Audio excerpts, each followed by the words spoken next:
18th. We are in a pretty hot phase right now, politically speaking. We are in somewhat like in, say, the Guns of August phase, something that the Kennedy administration faced during the Cuba Missile Crisis. Because right now there's a very imminent, not so funny threat of thermonuclear war in the Middle East, especially. I mean, it can happen anywhere, as we know. I mean, there are British Royal Navy nuclear submarines around Argentina. They were about less than 3 months ago, and there are various triggers for regional conflict all over the world. There's in Africa, in Southeast Asia, and so on and so forth around China. But particularly what my briefing and class, we're going to be going through about 2-hour session here, where I'm going to be presenting, first of all, a very brief outline where at what point we are at, and then my class is going to be on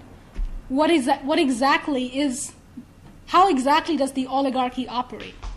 What exactly gives them the flank, the upper hand always, and what is it that the population misses? What is it that the population does not understand, and what we must understand to defeat these evil motherfuckers?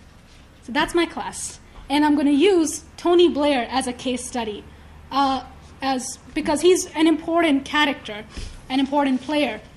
And to really, my idea is for people to really understand there's a total lack of void. There's a void of leadership in decision making. Like people who we entrust to make decisions don't have a fucking clue what's going on, how the history works, how mankind works, how the world works. They don't know.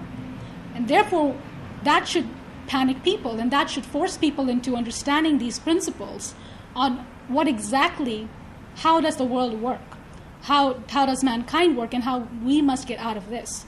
And because there's a void of any sane voices right now, if we speak up and if we fill in that void, there's a big fighting chance we might actually just win. So beginning with the United States, we right now have 2 clowns, so-called.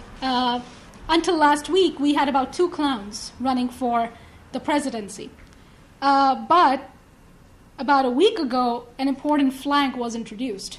About a week ago, you had something happen that really inspired the population that, yes, this is what the president should do. This is what the president should be like. This is what our nation must be doing. Anybody knows who that was? Or what happened last week? You had curiosity. You had a 1-ton rover change people's optimism. You had a 1-ton NASA nuclear rover land on Mars precisely where it was supposed to. I mean, the precision of the whole program was amazing. The precision is that you have a slingshot and you're aiming from Montreal to Ottawa at top of a building, and you hit it right at that point. I mean, that was the precision. From here, you're aiming at one point in the valley at the base of Mount Sharp, and that's exactly where it happened. That's exactly where it hit 8 months later. So you had Curiosity, which is not just another one of the rovers we've sent. This right now means mankind is on Mars. We are now officially on Mars. We have ears, we have eyes, we have senses. We have a lighthouse on Mars. Like, in the ancient times, people would erect lighthouses to navigate the ocean, to make sure that the ships don't wreck, to make sure that travel is safe, and to understand what the ocean is like. We now have a fort, an outpost, or a lighthouse on Mars. Its role, what is it doing? Well, technically, its role is to collect the sedimentation, to see what Mars is made of. Because on the surface, we know what it's made of. But what is it made of on sediments? So Mount Sharp is a huge mountain. It's bigger than any mountain in North America. And what Curiosity is going to do It is armed with lasers. It is armed with alpha ray particle accelerators, which allows Curiosity to then, with laser, it can burn rock. It can vaporize rock. And it can figure out what that rock is made of, what the constituents of the rock is. Not just, so therefore it can go back in history, it can see, okay, 50 million years ago, 500 million years ago, what was the Earth made of? What was the Mars Earth made of? And most importantly, what was the atmosphere made of?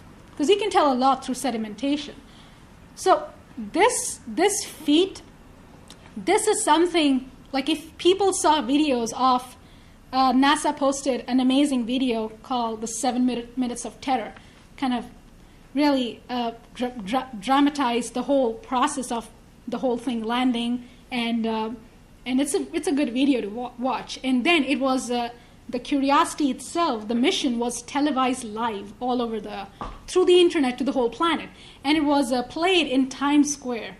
And what was most amazing to me and many of people I know in our movement was that to watch these punk kids, with dyed hair and tattoos, like sitting there and watching the Curiosity, watching NASA Center, the NASA Center, the JPL Center, and watching the thing land and break out screaming, break out cheering, and break out singing the Star Spangled Banner.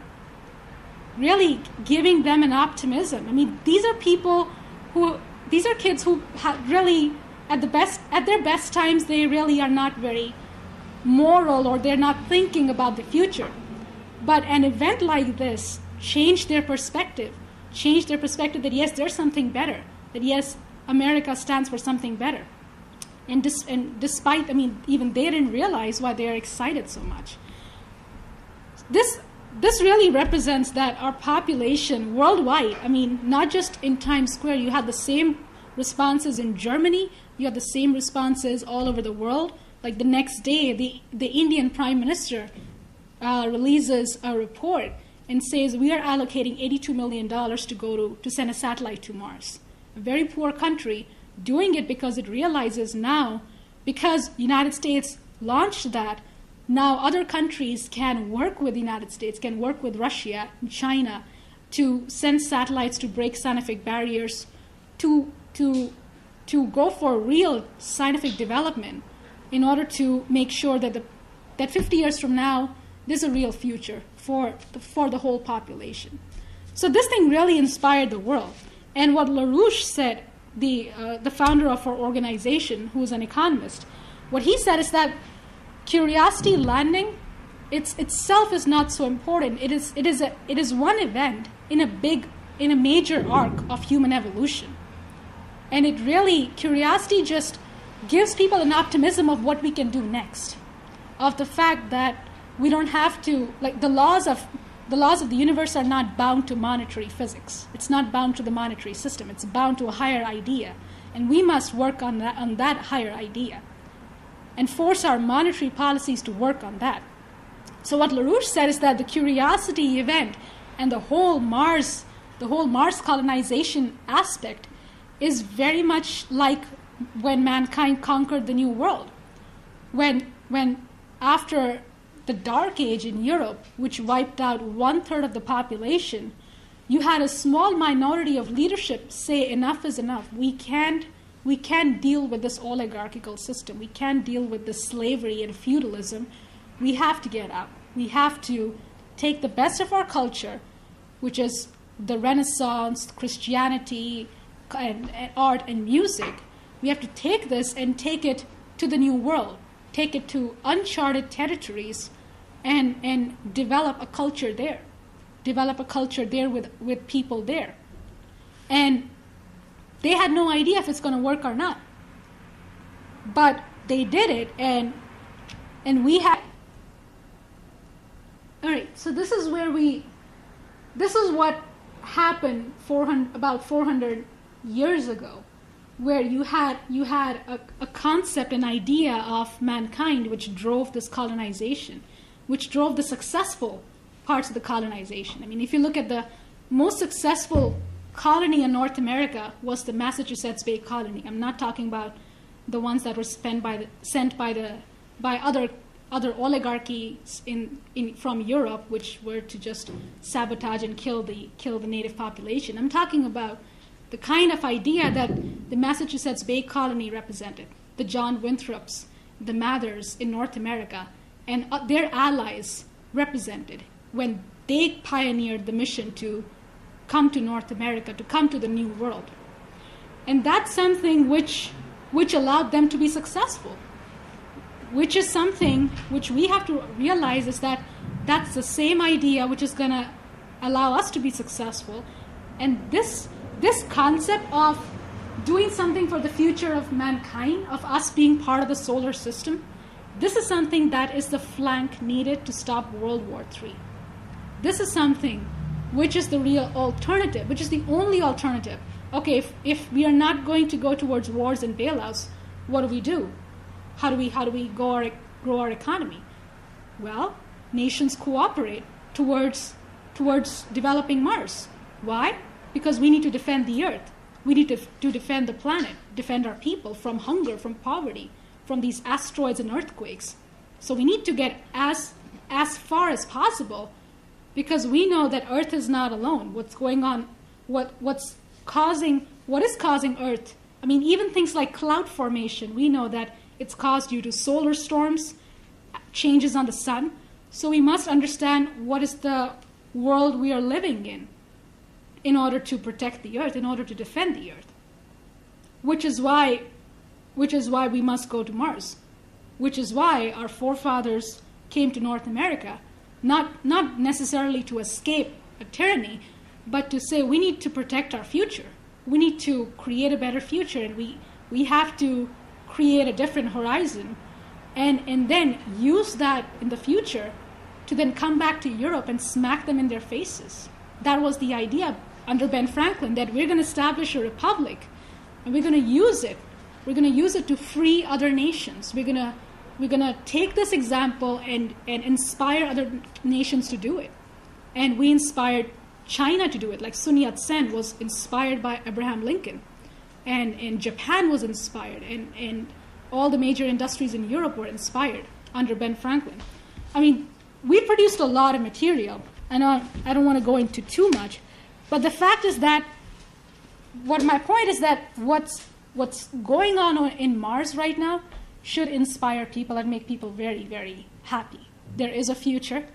We've been on Mars, and it's something which the oligarchy can't take away. What's Obama going to do? Go to Mars and bring back the rover? I don't think so. So the point is, there's a certain milestone in history created. You can't take it away. Nobody can take it away. No amount of oligarchy or tyranny or insanity in the world can take away the fact that we are now on Mars. So it has begun. Mars colonization historically has begun. People are optimistic. Scientists are working towards it internationally. And this is a very important force which, if we work on that, can explode, can really explode. And I'll go into that at the end of my class, what I really mean.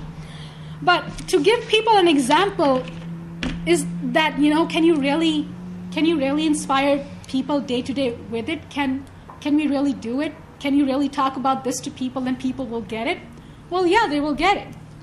A very good example is we are running candidates. We're running 5 candidates across the United States, in different parts of the United States, for federal Congress, for the U.S. Congress.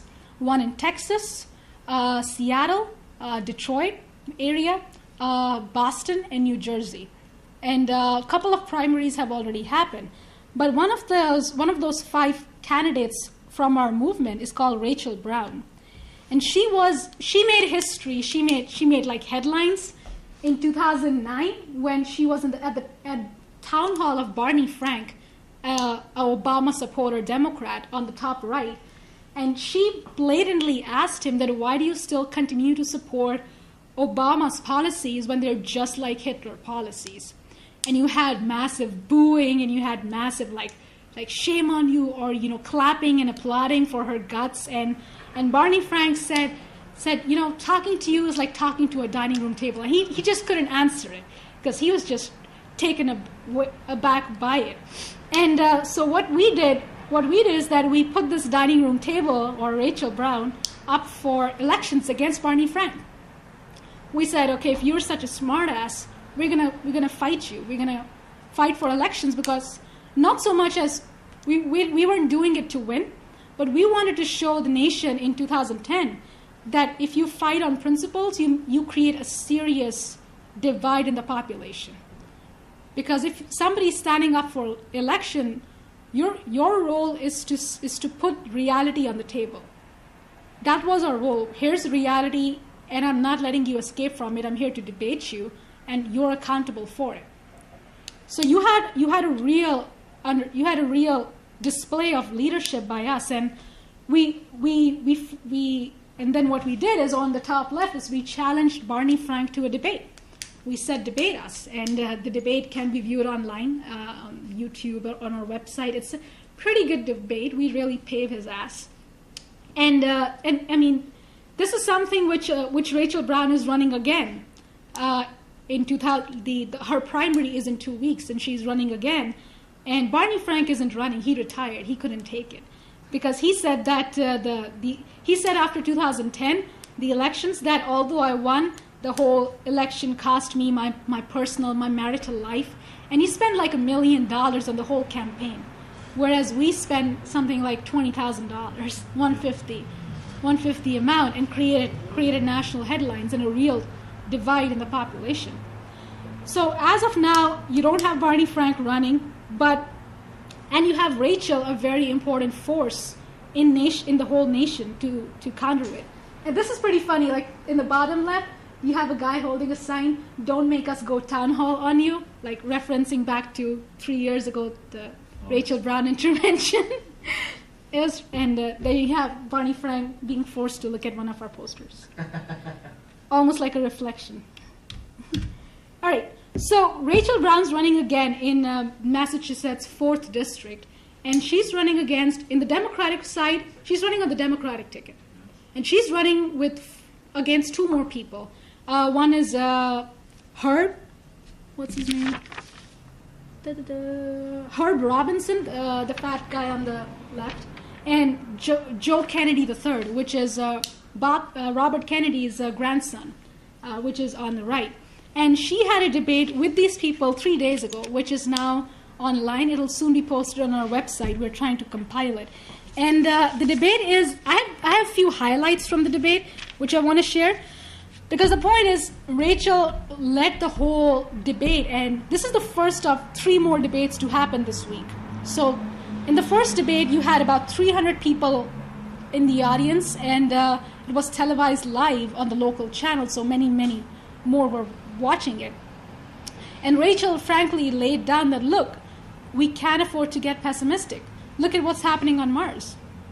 Look at what we've done with Curiosity. Despite Obama's budget cuts despite Bush's and Obama's budget cuts against NASA, we've sent a rover to Mars, which has changed the way our future looks, and you can't take it back. So, and what she did was she really organized the population around principles, because, people would be like, are you for gay marriage or abortion? Rachel would say, no. The issue is the nation's under crisis. We need Glass-Steagall. We need real solutions, and I have the solutions. There is a policy. I have the guts to fight for it, and I challenge my other contestants to do the same with me. So I'm just going to go through a couple of points. So you had, in all the questions, she had the chance to repeatedly elaborate in depth the history of national banking, the principles of credit and true wealth creation, the history and design of the NWAPA project, and the details of exactly how a national credit system works. And she asserted, especially when she was asked, when other candidates were asked about their stance on Obamacare, they gave very empty and politically correct answers, but Rachel immediately responded that healthcare is a human right, not something which should be determined by cost as connected to a pile of money, but rather in its connection to principles of science, economy, and the general welfare.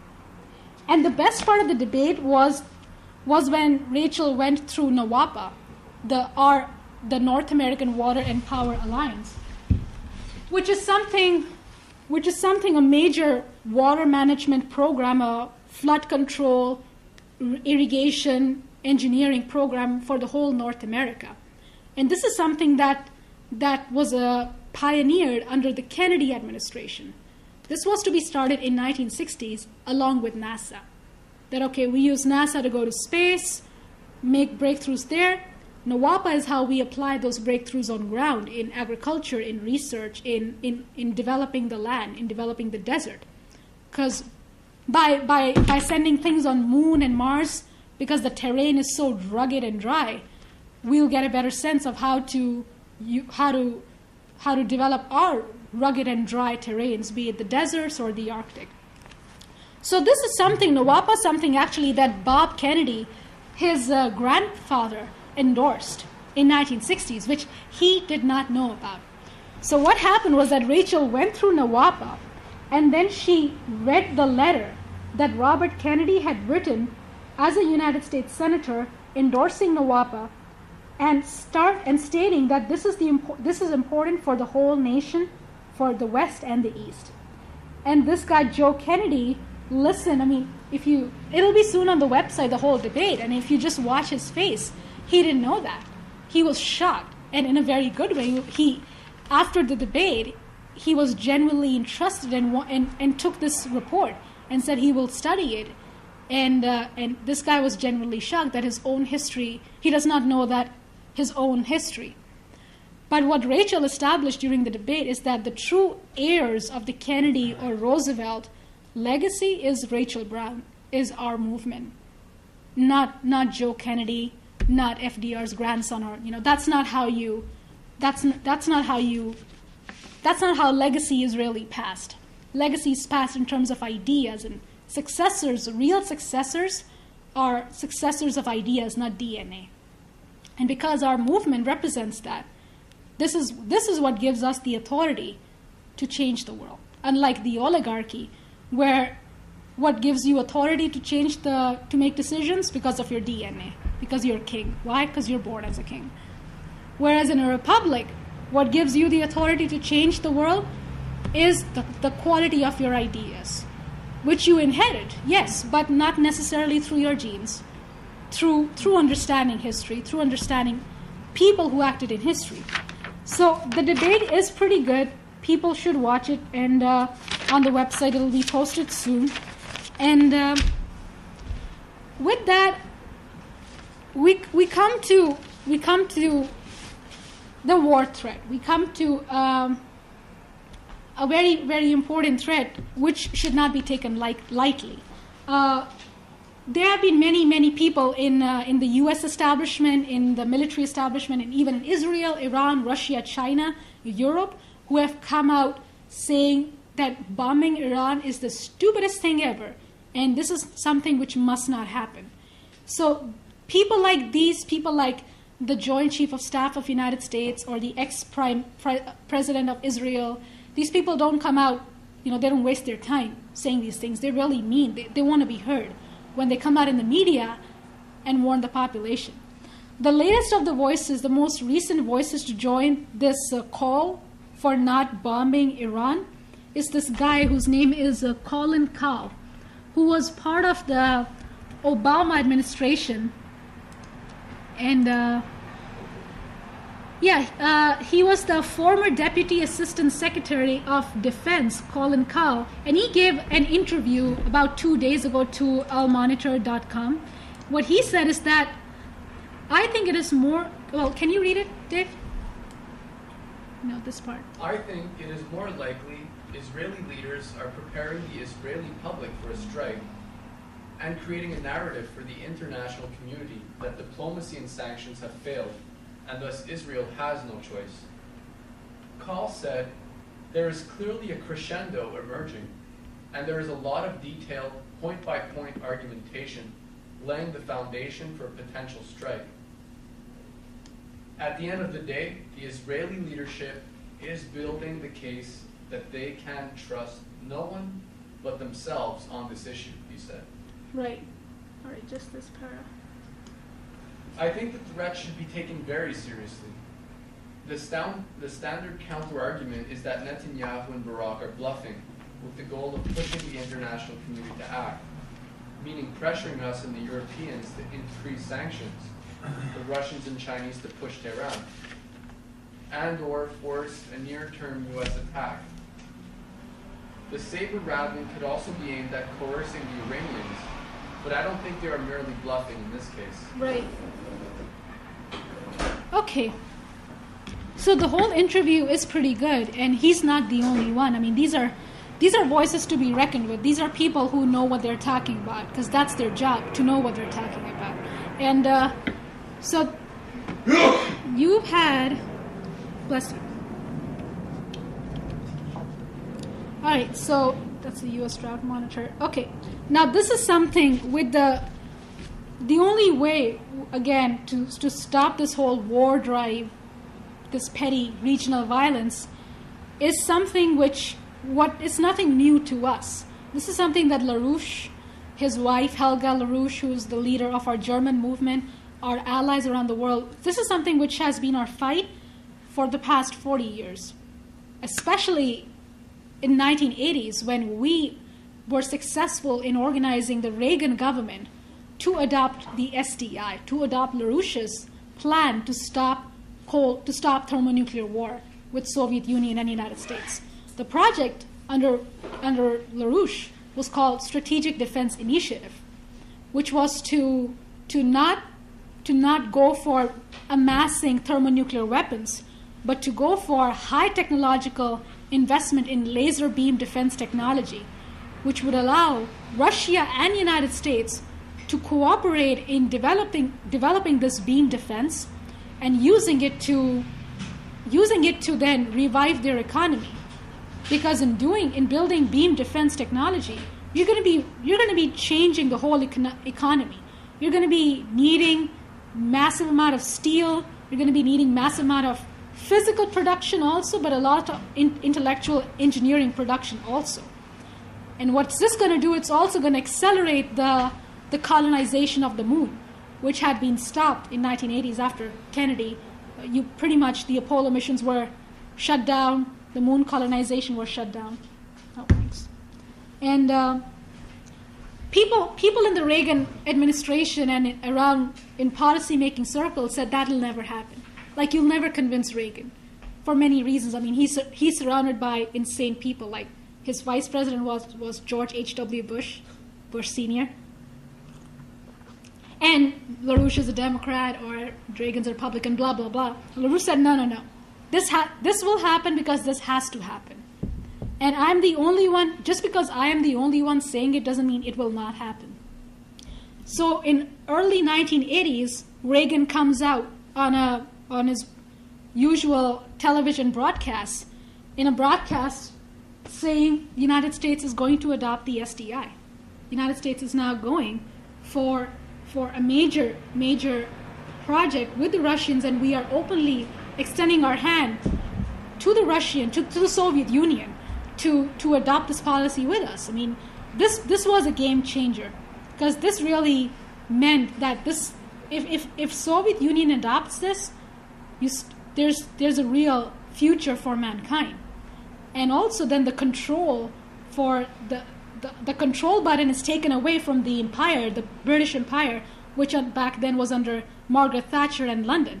And the control button is given back to nations. It's given to Soviet Union, it's given to United States, and these people are responsible for their own development. And that's what freaked them out. That's what freaked out the British Empire. But the SDI was not adopted. Was not adopted by certain forces in Soviet Union who were working with the British for imperial reasons. But what it did, it defined our movement. It defined LaRouche as a key figure in international politics. It defined him in the military circles, in intellectual circles worldwide. That this guy, this economist does know what he's talking about. And this is something that this concept is again now on the table. To stop thermonuclear war, you have to go for high technological development. That's how you flank the enemy. That's how you destroy the enemy. And I'll go into that more with my class. But there's more on the SDI. I mean, there's a whole section. We've written books, and other people have written books about us on the SDI, and people should look into it. But we're coming to the fun subject of thermonuclear war. And, all right, so the threat of thermonuclear war, or World War III, has been there pretty much since World War II, since the death of Roosevelt. Since Roosevelt died, and since when the United States under Truman and Bertrand Russell and Britain, when the United States launched the Nagasaki and Hiroshima bombing, the threat of thermonuclear war has been there ever since then. And the reason why there is right now an imminent near threat has been since last year, especially since Gaddafi's assassination. When that happened, LaRouche said, this is a game changer. This is not an ordinary imperial conquest.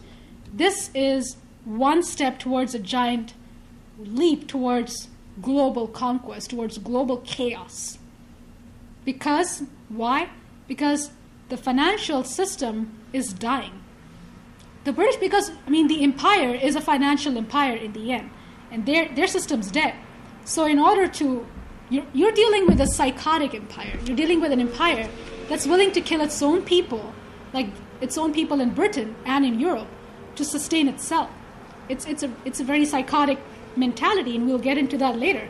But this psychosis tends it to just flip over the chessboard when things don't work out. Just flip it over and put people against each other. Because the concept is that we're not going to go down alone. We're going to take you down with us. And maybe when we do that, if one of us, we probably will come up in that struggle. But we're not going to take defeat. So after Gaddafi's death, you had Obama push for, Obama and people around Obama made it very clear that Russia, China, you're next. All the dictators around the world, if you don't like you, you're next.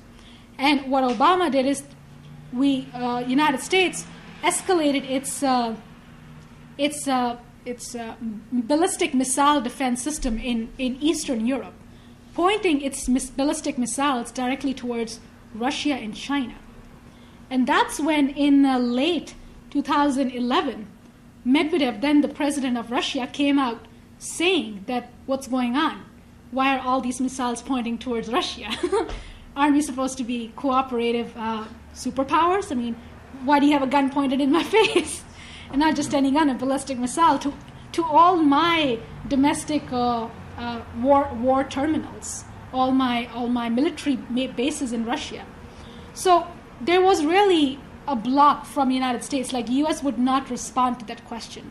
They would just not respond to Russia, which forced the president, which forced the Russians to come out in an open statement, organizing their population, warning their own population in Russia and the world that some things are changing. And it's a 10-minute clip. It's a pretty good one.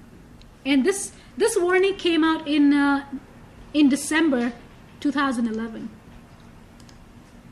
Уважаемые граждане России, мое обращение к вам связано с той ситуацией, которая сложилась вокруг противоракетных. Yeah.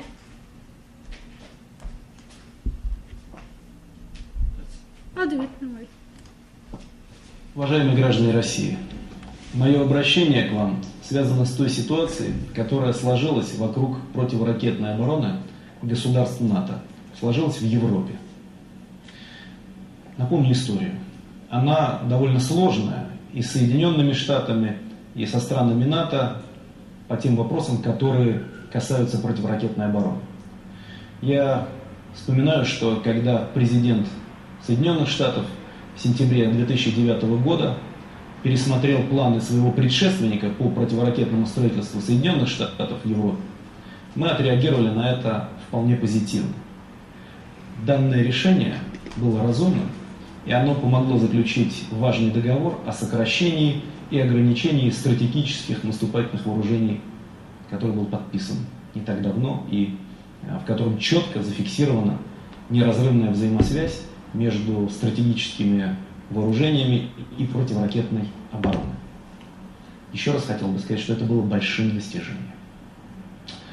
Однако затем Соединенные Штаты начали реализацию нового противоракетного плана, получившего название так называемого поэтапного плана.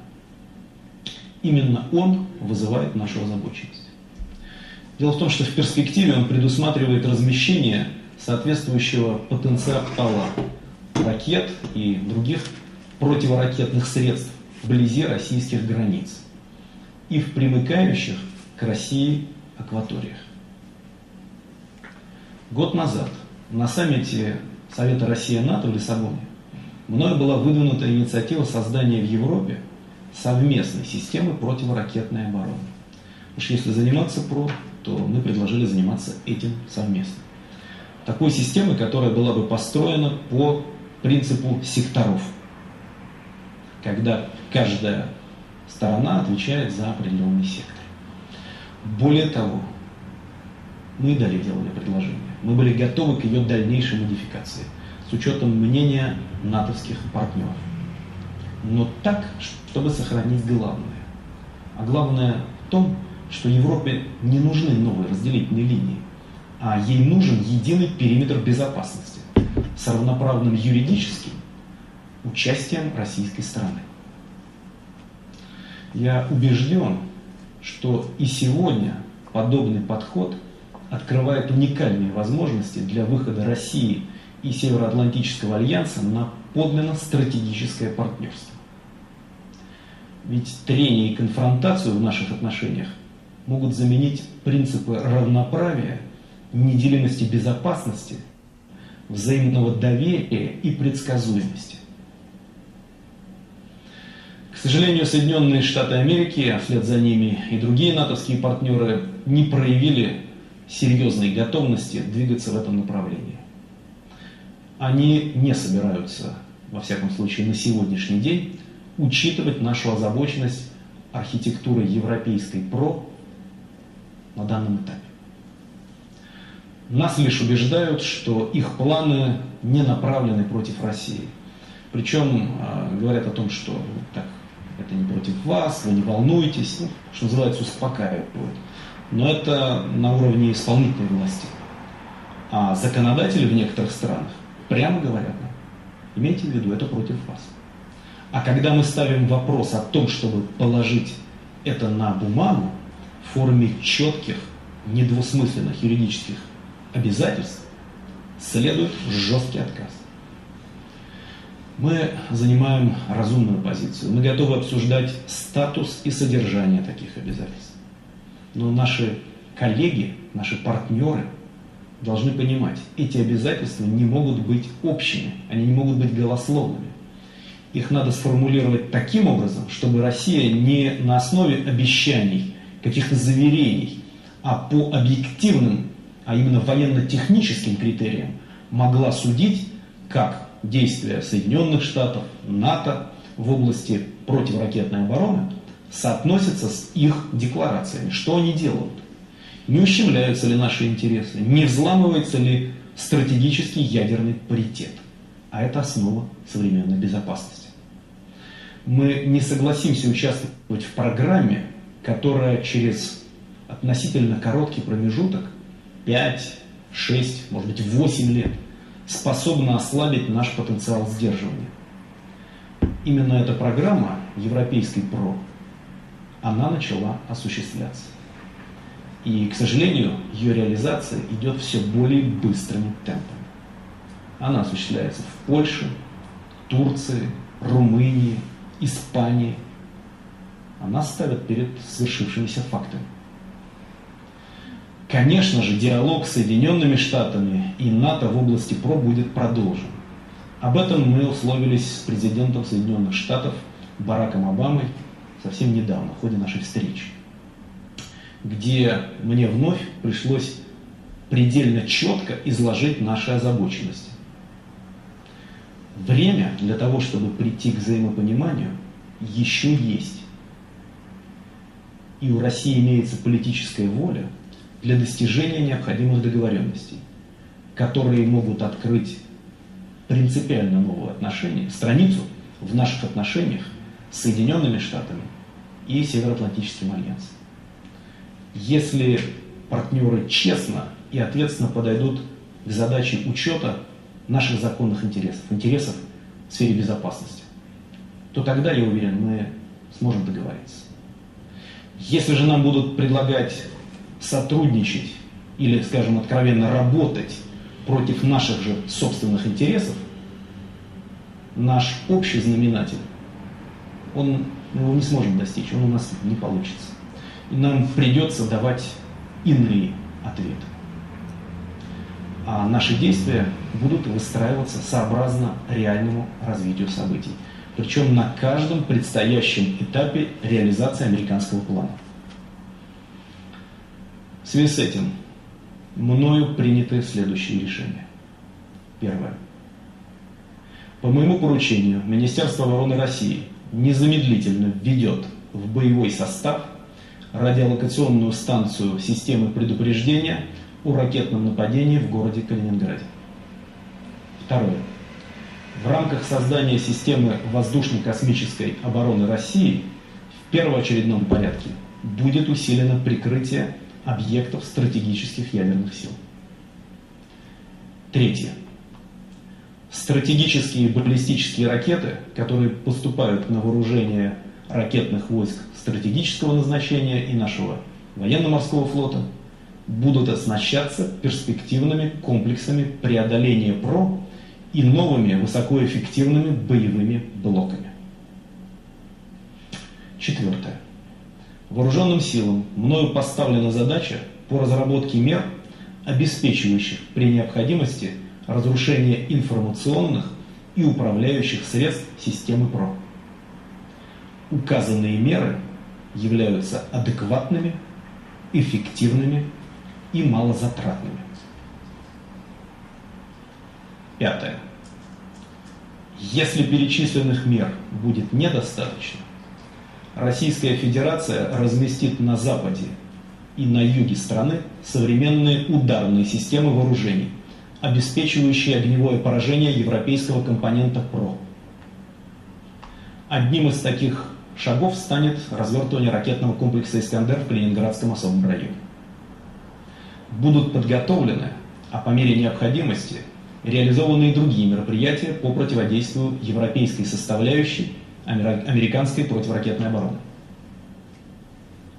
Далее. При неблагоприятном развитии ситуации Россия оставляет за собой право отказаться от дальнейших шагов в области разоружения и, соответственно, контроля над вооружениями.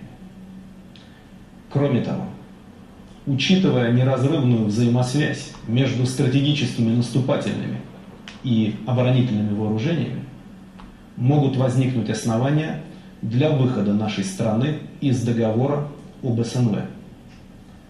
Это предусмотрено самим смыслом договора. Тем не менее, еще раз хотел бы подчеркнуть, мы не закрываем дверь ни для продолжения диалога с Соединенными Штатами и Североатлантическим альянсом по вопросам противоракетной обороны, ни для практического сотрудничества в данной сфере. Мы к этому готовы.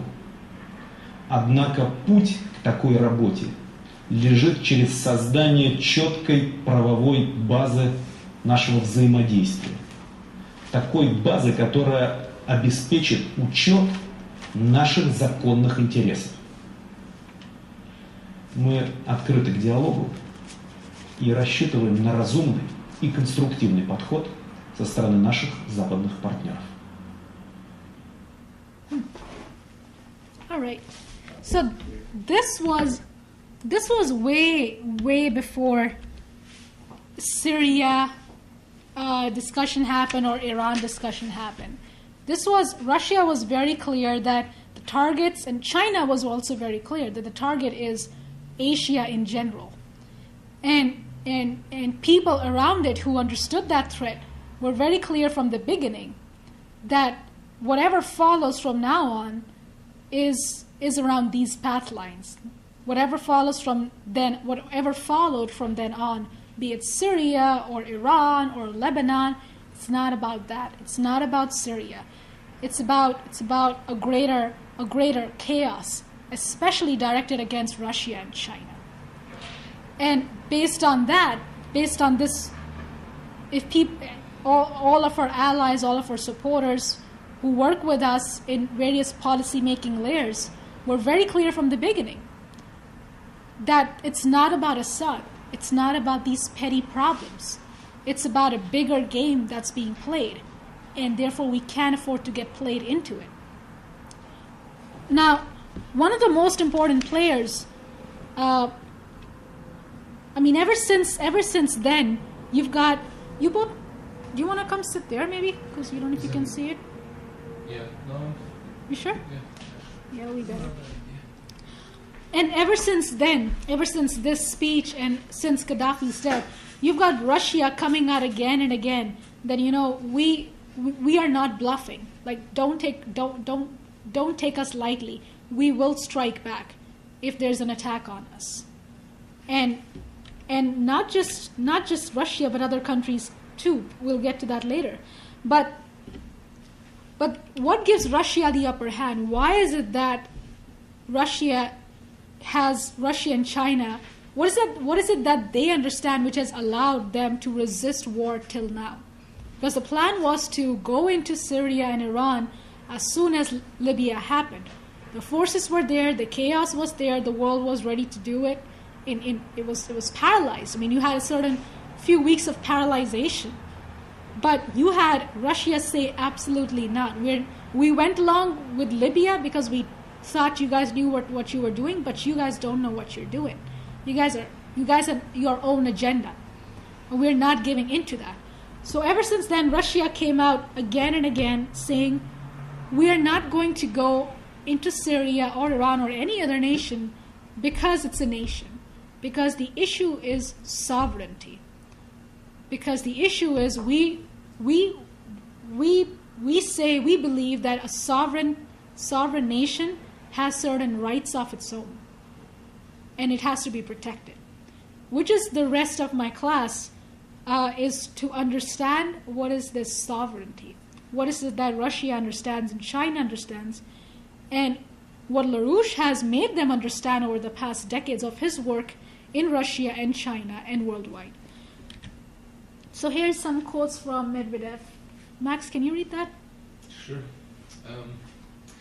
I would like to emphasize that we need to act in unison against such modern global challenges as the proliferation of weapons of mass destruction, international terrorists, organized transnational crime, drug trafficking, and the threat of natural and man-made disaster. We can achieve this only through the collection efforts of states based on undeviating respect for the supremacy of law. Many say that the international legal system has become obsolete. I have heard this said many times during my political practice.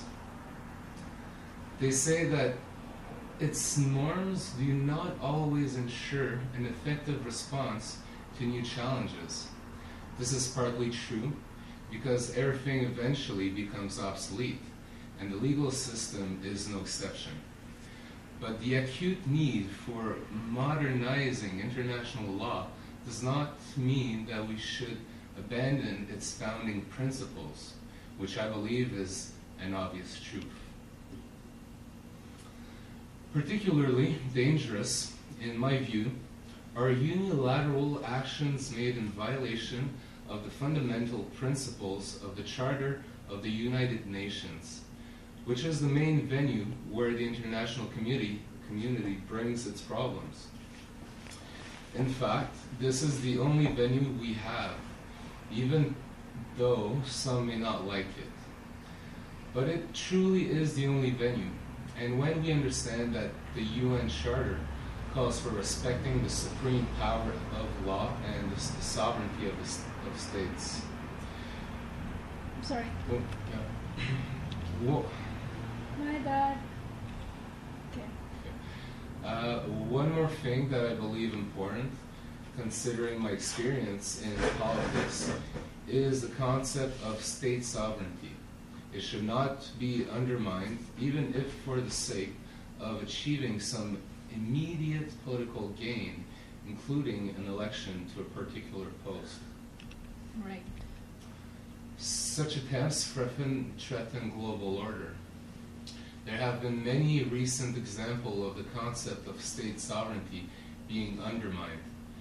Military operation against foreign states bypassing the United Nations, declaration of illegitimacy of certain political regimes on behalf of foreign states rather than the people of the country involved in imposing various collective sanctions.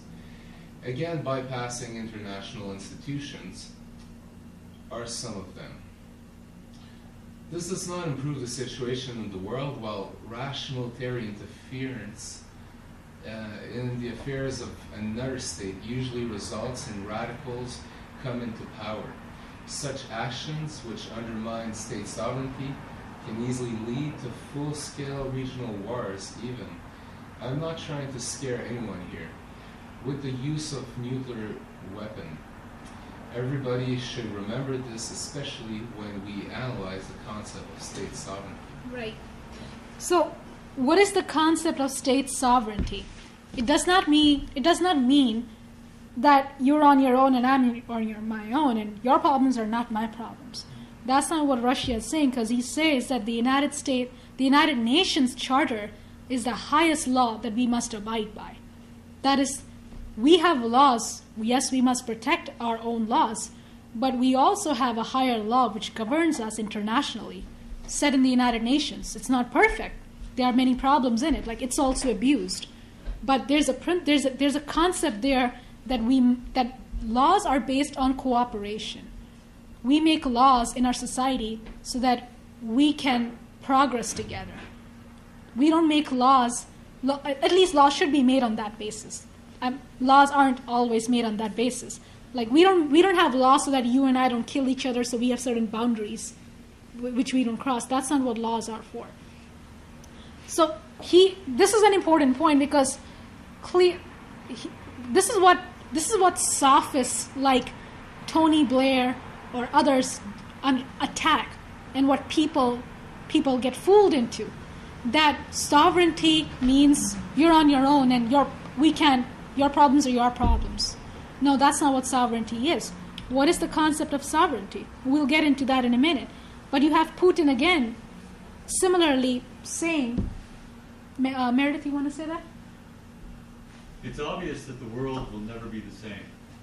Considering the change in terms of historical categories, we believe that the issue at hand represents the end of a period of political, economic, and financial domination of a number of states, which has lasted nearly 5 centuries.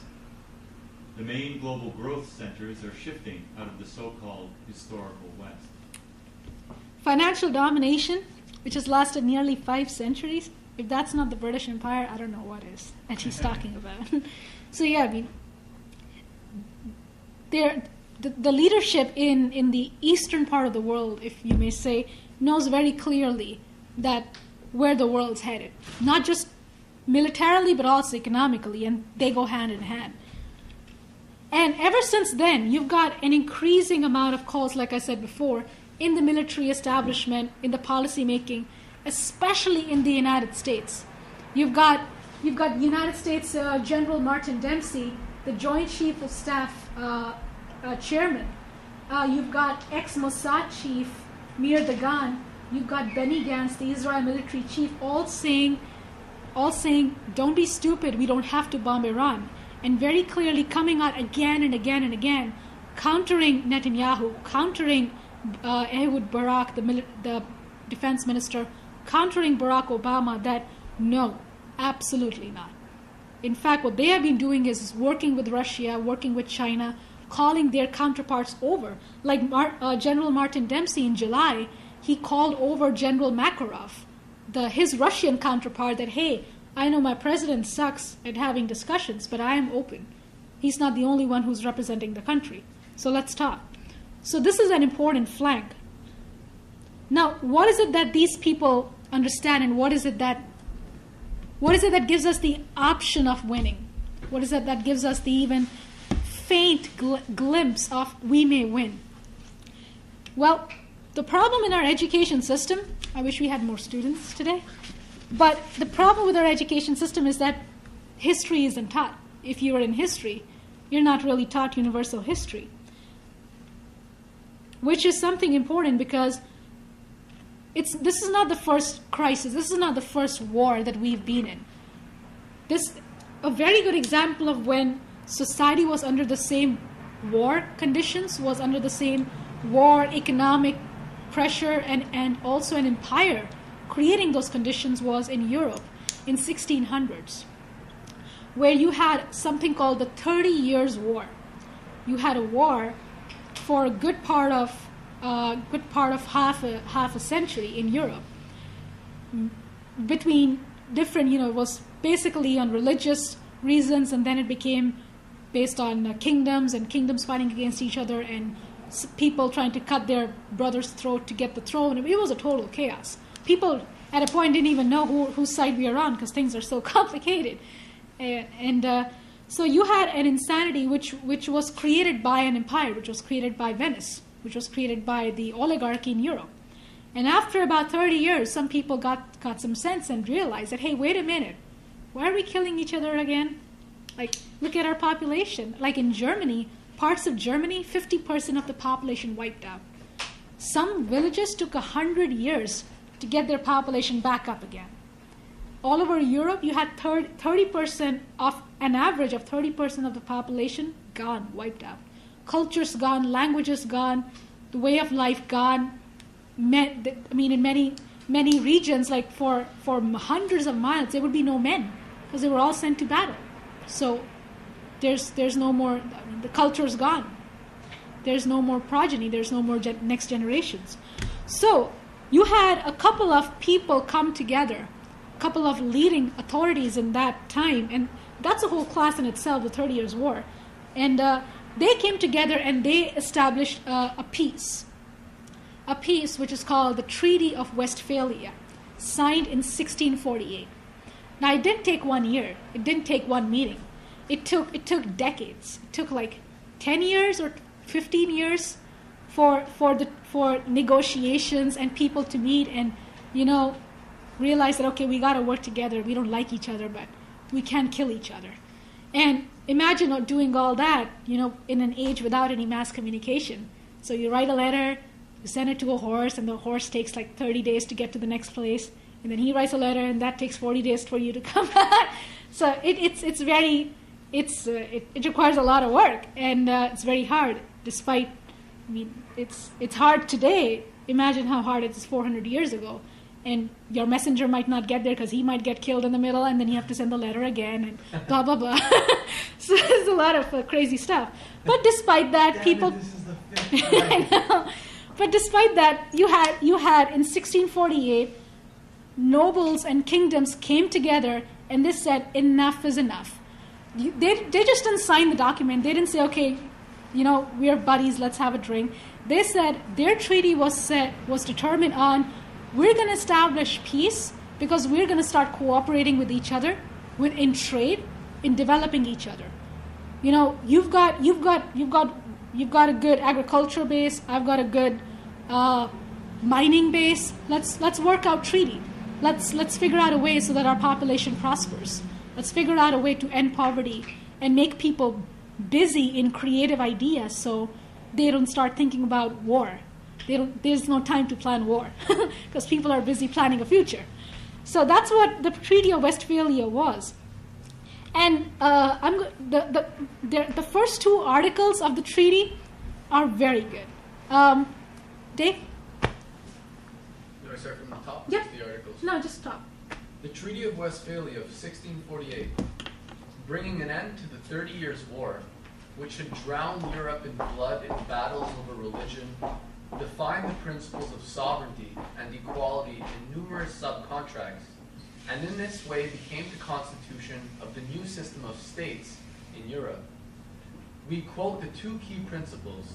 Article 1 begins, a Christian general and permanent peace and true and honest friendship must rule between the holy imperial majesty and the holy all-Christian majesty, as well as between all and every ally and follower of the mentioned imperial majesty, the House of Austria, and successors. And this peace must be so honest and seriously guarded and nourished that each part furthers the advantage, honor, and benefit of the other. A faithful neighborliness should be renewed and flourish for peace and friendship, and flourish again.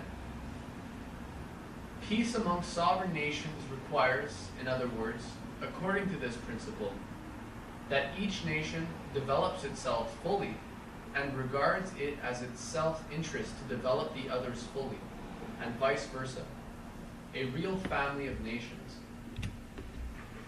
Article 2 says, on both sides, all should be forever forgotten and forgiven what has from the beginning of the unrest, no matter how or where, from one side or the other, happened in terms of hostility, so that neither because of that, nor for any other reason or pretext, should anyone commit or allow to happen any hostility, unfriendliness, difficulty, or obstacle in respect to persons, their status, goods, or security itself, or through others, secretly or openly, directly or indirectly, under the pretense of the authority of the law, or by way of violence within the kingdom, or anywhere outside of it, and any earlier contradictory treaty should not stand against this.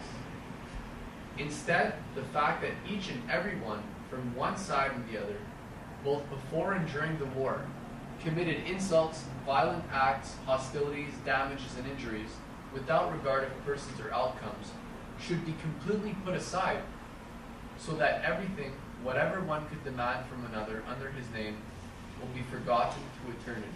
Right.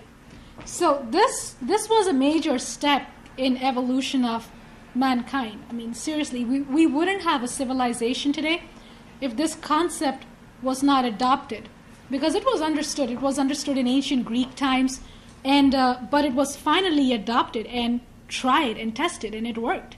You had Europe for pretty much a very long time till present, and the world till since then understand the concept of, okay, there is such a thing as sovereignty, but it depends on cooperation and on mutual trust, like any relationship. I mean, the way two nations work is not unlike any friendship between two sovereign individuals. But what the treaty also understood is that an important concept, that the past does not govern the future. It is the other way around. Just because you said something bad to me does not mean I hold that grudge all my life and hold us back from developing our friendship. It means that I look towards the future and I see the beautiful potential we have of developing the world. And therefore we must allow that to govern the past and not get into petty fights that he started it. Well, no, he started it first. No, that's immature. That's something that is the problem also day to day, let alone among nations. It's the problem among people. They don't know how to handle conflict. But Treaty of Westphalia was a very important lesson for humanity to understand the principle of sovereignty, to understand that each part furthers the advantage, honor, and benefit of the other. And that's how you develop fully, is by you understanding that you're a part of the whole. And therefore, if you're not developing the whole, what are you doing? You can't just develop the part. You have to understand that the whole is bigger than the parts. Like we, individually, we are amazing, unique personalities, but we exist in a whole, which is bigger than the sum of us. Our union, our nation, is bigger than the sum of its people. It's a higher idea, it's a higher concept, which is what they understood, which was something that the British Empire did not like. Since then, you had the collapse of the Venetian, and since the treaty, you had the collapse of the Venetian and the rise of the Anglo-Dutch liberal empire, or the British Empire, whose idea was who changed its idea of imperialism, who vamped up its idea of imperialism, and it became a monetary empire. It became a system of finance. Because the British Empire wasn't necessarily the British monarchy. The British Empire was, most importantly, the British East India Company, a company whose army and whose navy surpassed the British Royal Navy itself. And this is something that has to be understood. And since then, I mean, the British Empire never understood this concept of sovereignty. It always attacked this concept. And what you see is through opium wars or through its battles in United States, that's Boston and that's India. And a global conquest, you know. We are the oligarchy. We rule because we say so, because we are better than you. And we are the oligarchs and you are the slave. And this is something which is the fight again today. Which is what the empire is targeting today. The idea of sovereignty. And I'm going to show that in the rest of the briefing, or the rest of the class, is that's what they attack. So this is George Soros. He wrote a book called People's Sovereignty in 2004. And he says, Dave? I don't do a good Hungarian accent, so I'm just going to read it. Okay. Sovereignty is an anachronistic concept originating in bygone times when society consisted of rulers and subjects, not citizens. It became the cornerstone of international relations with the Treaty of Westphalia in 1648. The rulers of a sovereign state have a responsibility to protect the state's citizens. When they fail to do so, the responsibility is transferred to the international community. So, George Soros seems to think that sovereignty is an barbarian concept. What's anachronistic? Something. Anachronistic means out of time. Yeah. It's like Vintage. it's like when you see a movie which is set in the past time, and you have something modern adorning, one of the characters. Right. And then you have our case study, which is Mr. Iraq War, or Tony Blair. I love that picture. All right. So Tony Blair in 2004, in a very important speech that cleared any doubts among people back then, what side this guy is on, is he said, "So for me, before September 11, I was already reaching for a different philosophy in international relations from a traditional one that has held sway since the Treaty of Westphalia in 1648, namely, that a country's internal affairs are for it, and you don't interfere unless it threatens you, or breaches a treaty, or triggers an obligation of alliance. I did not consider Iraq fitted into this philosophy, though I could see the horrible injustice done to its people by Saddam. But my heart ached so much for the Iraqi people, I just had to bomb the shit out of it." Right. When he died, like 1 million Iraqis. Yeah. That's how many yeah. died. So. But they could not do it. They could not do it without taking down this principle of sovereignty, without taking down this first and then going for it, which is something that he attacked pretty much. I mean, a very important document is an important idea that these guys they've got no illusions. They know what they're talking about. What is it that Tony Blair says? We must go for another philosophy than the Treaty of Westphalia. Well, in 2002, one of his top associates, this guy Robert Cooper, came out with a paper with an essay called "The New Liberal Imperialism." He also wrote a book called "The Breaking of Nations." But this paper can be found online. It's an important essay which students are taught in universities. I don't know why, but he says that it's titled "The New Liberal Imperialism," Yeah, this one. All right. So in which he basically says he calls for a new liberal imperialism and admission of the need for double standards in foreign policy, which has outraged a lot of people. But in that he basically says that, look, there are two kinds of nations. There are two kinds of worlds we live in. There's a pre-modern state, the kind like Afghanistan and Iraq, that's just barbaric, that doesn't care about sovereignty, so you can't educate it. It's just the way it is. You can't change it. And the other is the postmodern state. The state, the enlightened state, the smarter state. And he says his example of the most developed example of the postmodern system is the the Euro, the European Union. And I bet if he was asked today, he would have to eat his words. And he says, the EU is the most developed example of a postmodern system. It represents security through transparency and transparency through interdependence. The EU is more than a transnational, than a supranational system, a voluntary association of states rather than the subordination of states to a central power. The dream of a European state is one left from a previous age. Blah, blah, blah. So he basically considers European Union, which is a bureaucratic controlled union of nations, where nations don't make the decisions. I mean, the fact that you've got any transparency or interdependence, that's bullshit. If you look at the way the European Union is being handled right now in its crisis, it's totally bureaucratic. And he says a lot of fun stuff. And then he says, the challenge to the postmodern world is to get used to the idea of double standards. Among ourselves, we operate on the basis of laws and open cooperative security.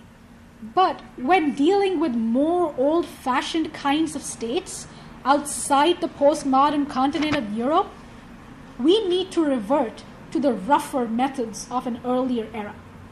Force, preemptive attack, deception, whatever is necessary to deal with those who still live in the 19th century world of every state for itself. Among ourselves, we keep the law, but when we are operating in the jungle, we must use the laws of the jungle. So that's insane. The idea that you've got the world is set.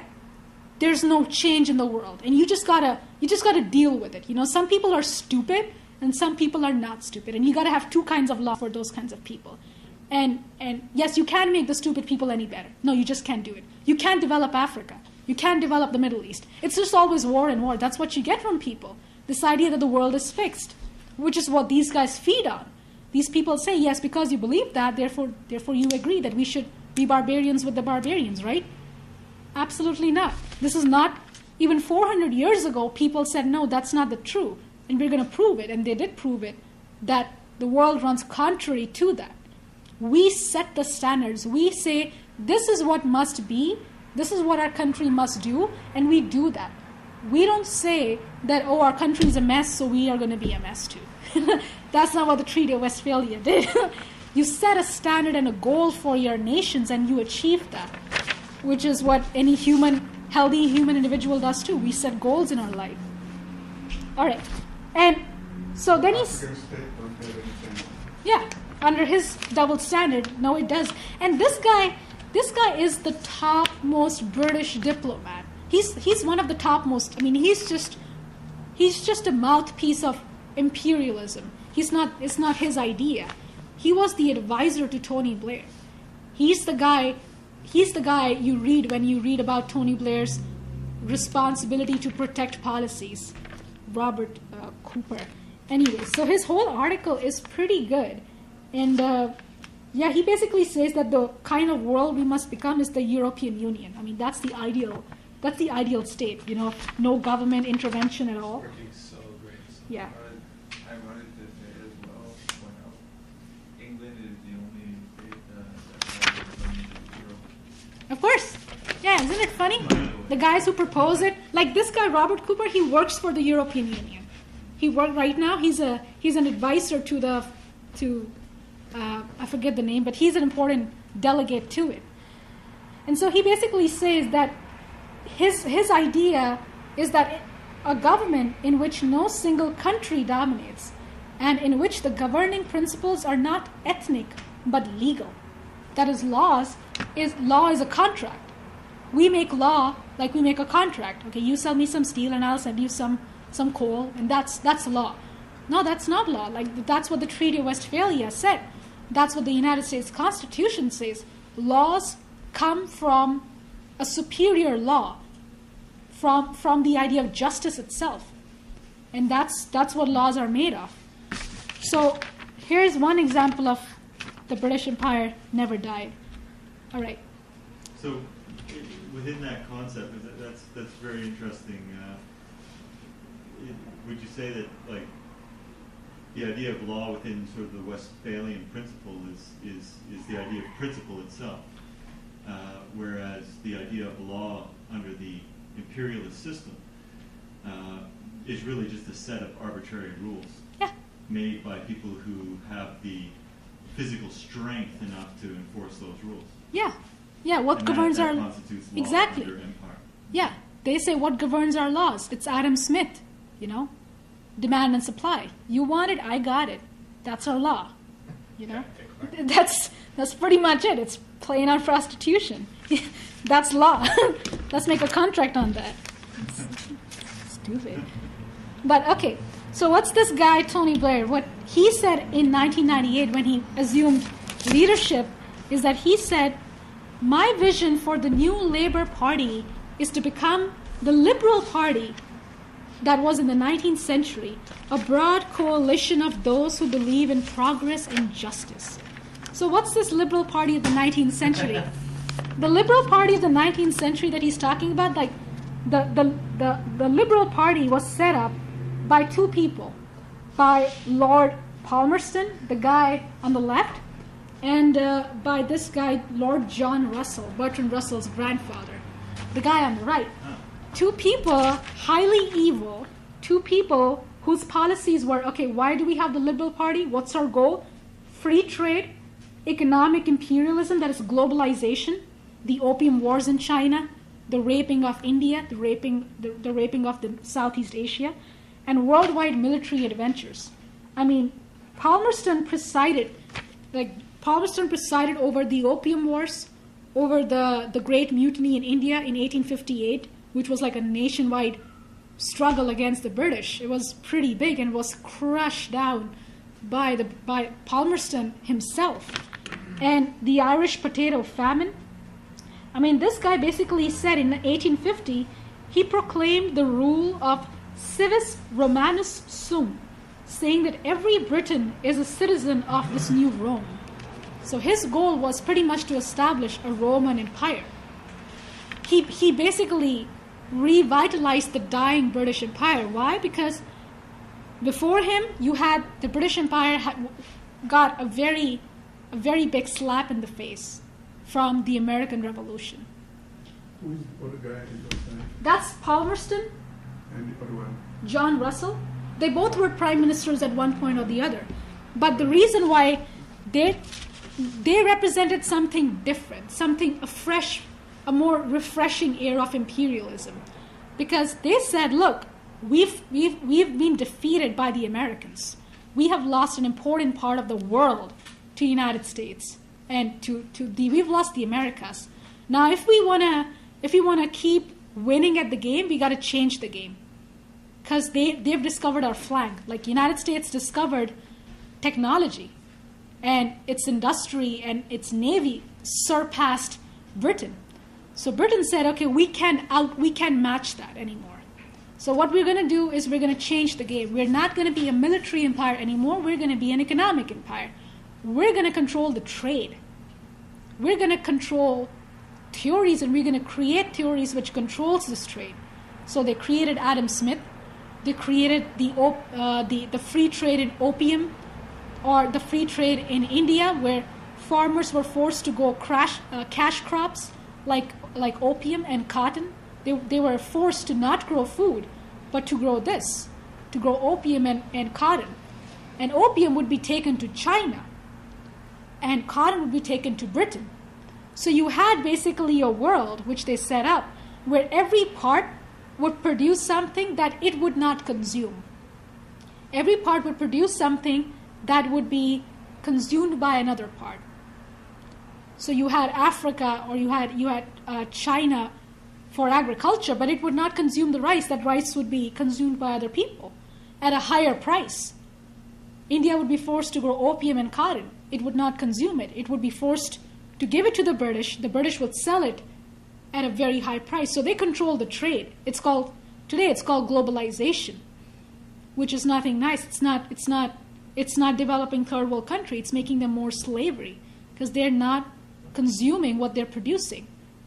And their population, when your population is working for something that it's not involved in creating, it's slavery. That's exactly what slavery is. So my point is this: today's talk, when people say we got to take down sovereignty or globalization is good, these are not new arguments. These are old arguments which have been challenged and which can be easily be refuted. And I'm going to be ending very soon, but the point is that now people think that, like the general Canadian and much of the world thinks that, the world, that the United States is run by an empire, the American empire. It's run by neocons. Like if you listen to Alex Jones and stuff, they'll talk about this right-wing neocon. And, if you talk about politics with people, they'll be like, okay, there's a right wing and there's a left wing. What are you, right or left? So the right wing is this right neoconservative faction, which is for war, sort of like a nationalization and for their own selfish interest, promoting their own selfish conservative interests. That's what they think. And the left faction is this liberal faction, which is totally globalization, which is no more boundaries, And now what LaRouche and what we have been trying to show people is that this is a false debate. If you really get into it, the pioneer of the liberalism, the British Empire, the British Liberal Party, works very closely. Actually, the Liberal Party, people like Tony Blair, people before him, created this neoconservative movement in the United States. The neocons and the liberals, when it comes down to it, they both love free trade. They both love globalization. They both hate sovereignty. They both hate the U.S. Constitution and its champions. There is no difference fundamentally. I mean, one likes rock music and the other doesn't. One taxes more than the other. These are superficial reasons. Fundamentally, they both are the same. An important example is after Roosevelt's death in 1940s and after Second World War, you had these think tanks created in the United States. So these neoconservative think tanks like the Henry Truman Society, the Henry Jackson Society, the American Enterprise Institute. These are three of some very prominent neoconservative think tanks from which people like Donald Rumsfeld, Dick Cheney were mass-produced. And but these think tanks, if you look in their history, they were created in London. They were created by the same people that Tony Blair and the Liberal Party and this evil faction is associated with. And an example is these two very prominent neocons in this guy on the left. His name is Irvin Stelzer, and he is the Hudson Institute Senior Fellow and a former director of the American Enterprise Institute. And he's a very important figure in neoconservative philosophy. And he wrote a book in 2004. He wrote a couple of books. One of his books is called The Neocon Reader, in which he says, the guy on the left, Irvin Stelzer, right, he says, so too with domestic policy. Compassionate conservatism did not originate with Bush's advisors. Instead, these ideas originated with Victorian reformers. And that he goes on talking about that. He says, Tony Blair's assertion of universality of Western ideals and his willingness to deploy forces in defense of these ideals in the face of enormous opposition in Britain signals that Britain will stand by America. Perhaps Winston Churchill and Margaret Thatcher were right when they said that it was up to the English-speaking people to provide the nucleus of support for a sensible world order. So here you have this guy clearly saying that it's what's going on right now. It's not, Bush has not started it. It's the same policy as under Queen Victoria. And who was the prime minister under Queen Victoria? Palmerston. What did Queen Victoria preside over? The Opium Wars, the Irish potato famine, wiping out the Irish population. That is exactly the policy in Afghanistan and Iraq and now other nations. And then you have this guy on the right. His name is Michael Gove, G-O-V-E, Michael Gove. He's a Tory member of Parliament, and he's an also very important thinker and spokesman of the neocon thought. And what he said is that in his article, one of his articles called The Very British Roots of Neoconservatism, he says, if Canning, Palmerston, or Churchill were alive today, they would recognize their policies being carried out by Paul Wolfowitz, Donald Rumsfeld, and George Bush. America's neoconservatives did not invent preemption, nor reliance or intelligence services, nor the use of self-preservation and the need to rescue the world from tyranny as justification for preemptive strikes. This was all done by the British Empire in centuries past. Then he goes on, he says, the 2003 preemptive strike. Hold on. Yep, all right. He goes on to say that the 2003 preemptive strike on Iraq was not a break with the past. The Iraq War follows a tradition pattern set by the British statesmen of the past. So on and so forth. And he considers himself, like he says that the reason I'm in politics is because I was inspired by Winston Churchill, Margaret Thatcher, and other neocons in the United States. And but he's found a new hero. Like in 2004, Gove was quoted saying in an open public press conference or something. This guy on the right. What's his name again? Michael Gove. I'll give you the article that on him. And in 2004, he basically came out saying that I found a new hero, and that's Tony Blair. And he said, quote unquote, I cannot hold it back anymore. I love Tony. This guy's got some problems. And all right, so you've got the reality, which is today. You've got Tony Blair. Where is Tony Blair? Where do you see Tony Blair in today's policies in the United States? Well, you see him everywhere. In all Obama's policies. You see him in war. Like people like Susan Rice, or people like Samantha Powers, who's in charge of Obama's Atrocities Prevention Board, who in the past has come out working with Tony Blair, saying we need to work on R2P, which is a pretty insane idea.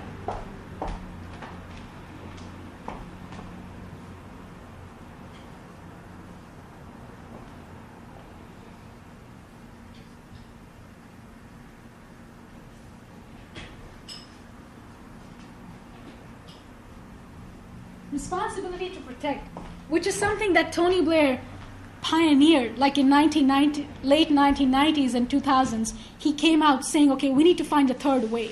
We need to find another way different from this Westphalian system. So what is the way? So in fact, it was in 2001 that the Canadian government came out with, set up a board called the ICISS, like an international chamber of, I forget the full name, but if people want reference, I can provide it. The Canadian government set up a board to look at options. Okay, what must we do? As Tony Blair is saying, what's the third option? How do we because we've got this extremist Muslim threat and terrorism. How do we deal with this? And they came out, like the Canadian government, put forward a paper in December 2001 called The Responsibility to Protect, R2P. It originated as a Canadian report, as a Canadian government report, which was like Tony Blair said yes, Samantha Power said yes, this is it. And they had multiple conferences after that. And they tried to get the United Nations to vote on it, that this should be our policy. The United Nations never accepted that. Especially non-aligned countries like China, India, Russia said this is bullshit. We're not accepting this. This is imperialism. But Obama has accepted it. Obama promoted Samantha Powers, her husband Cass Sunstein, the guy on the left, down below on the right. They're both a couple, and they both work closely with Obama on atrocities prevention. Cass Sunstein.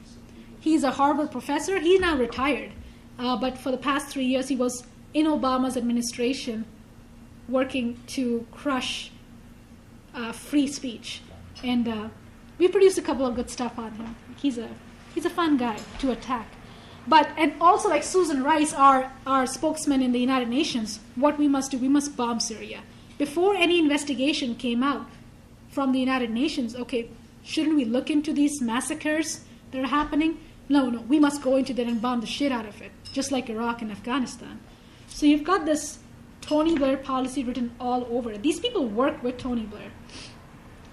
The second policy in the United States that you can look, that is Tony Blair's policy, that Obama has adopted, is healthcare. The reason why we put the Hitler mustache on Obama.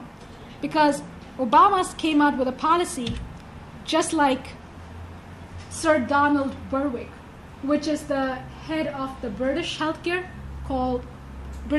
Institute, which is called NICE, the National Institute of Clinical Excellence. No, I don't have it. But yes, National Institute of Clinical Excellence.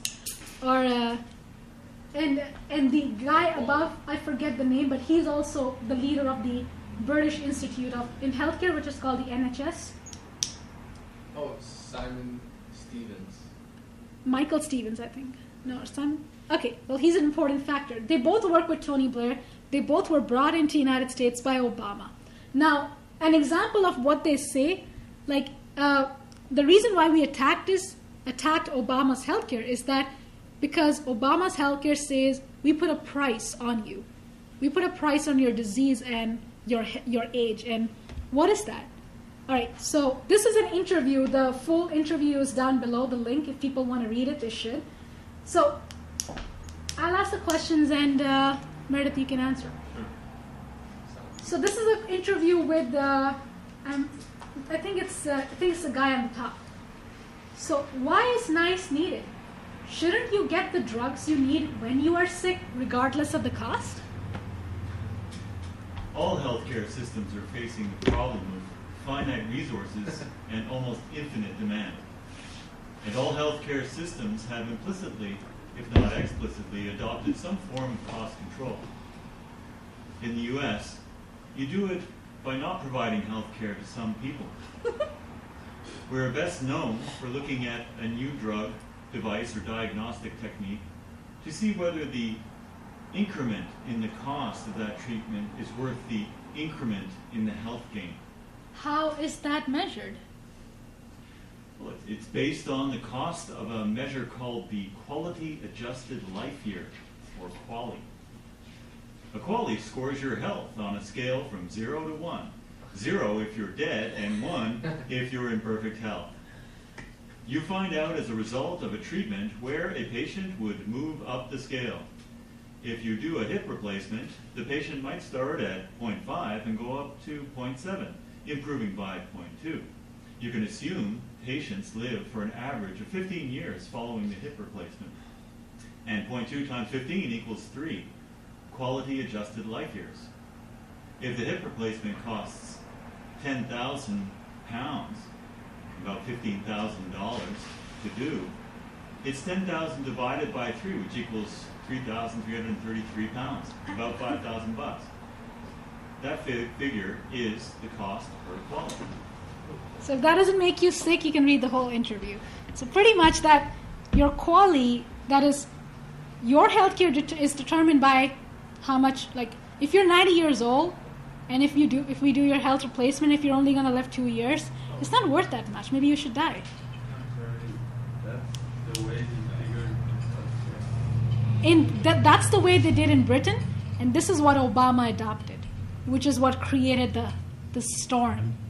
And this is being put everywhere across the world. Like, this is China has its own exactly version of this is exactly what the Nazis did, which was called the Tiergarten 4 program, because the address of the office of these accountants in Germany was number 4 Tiergarten Street, so it was called the T4 program, and these patients, their files would be brought into these accountants, and these accountants would calculate, okay, are you going to be worth it or not?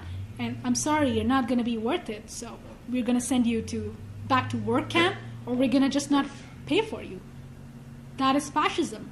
I mean, that's why the Nazis just didn't kill the Jews. They killed the mentally handicapped, the sick, the elderly, just by plainly denying healthcare. I mean, that's how we're killing Africa. That's what the genocide is, just by telling people, nope, sorry, you can't afford it. Too bad. Here's a condom. Yeah, it's a condom. But you should read the whole interview, because this is the people at the top making policies. All right, so the third way that Obama has, that the same policies are being adopted as Tony Blair, is the economic policies, which is no different. I mean, Tony Blair is a liberal party, and Margaret Thatcher was a prime minister from the Conservative Party. But they both had the same policy, which is why the British hate Tony Blair. Like, the population hates him to their core, because he gutted the economy. So here you have Tony Blair, who came out about a week ago praising Thatcher, defending Thatcher, especially after, these bankers like Sandy Weil and other major bankers came out screaming for Glass-Steagall. Tony Blair had to come out, say, no, the economy is fine. Thatcher was right. Some people are questioning Thatcher. They don't know what's going on. And, we don't have to punish bankers. The bankers are fine. I mean, the whole the whole article is very sickening. And, the approach promoted by Baroness Thatcher's government is not to blame for the recent financial and economic crisis. Don't take 30 years of liberalization beginning under Thatcher and say this is what caused the financial crisis. Well, that is what caused the crisis and the crash. All right. Don't take 30 years of the same policy and say that. Now, has the world always had such insane lunatics and assholes? Well, no. Have we ever had somebody who said, no, this is what should not happen, what must happen is sovereignty should be protected? Yes, that has happened. Did they succeed? Yes. The nearest example in our history is FDR. This is something which is from a book written by Franklin Roosevelt's son. It's called As He Saw It. People should read it. It's not big, it's very small. And it's a first-hand account of Eliot because he's the right-hand man of his father, the president. And who wants to read? Pascal. Okay, sure. As embarrassed as FDR was by what he saw in Liberia. He was, according to first-hand accounts, visibly shaken by what he viewed in a brief stop in British Gambia. On his arrival at Casablanca, FDR told his son, "The thing is the colonial system means war. Exploit the resources of India, of Burma, of Java, take all the wealth out of these countries, but never put anything back into them. Things like education, sanitation, decent standard of living, minimum health requirements, all you are doing is storing up the kind of trouble that leads up to war. I must tell Churchill what I found out about this British Gambia today. This morning, about 8:30, we drove through Bathurst to the airfield.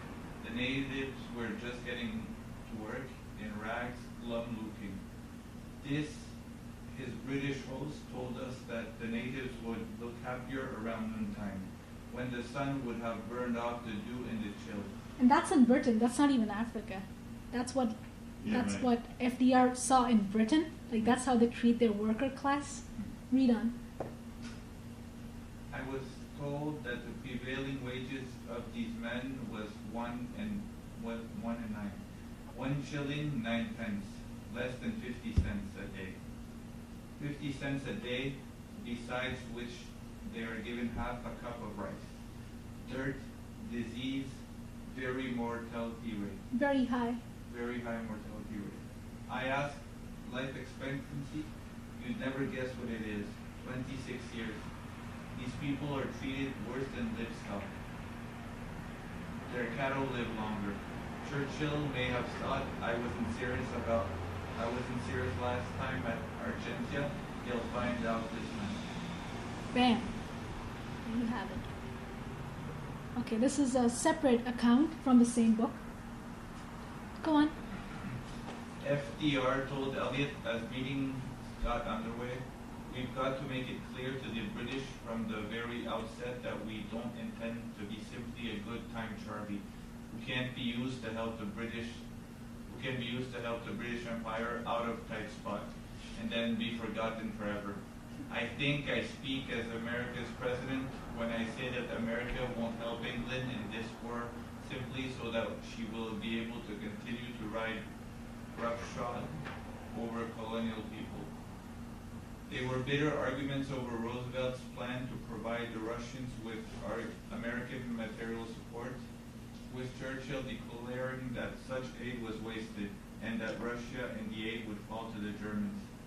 But the most intense clash came over the question of the future of the British Empire.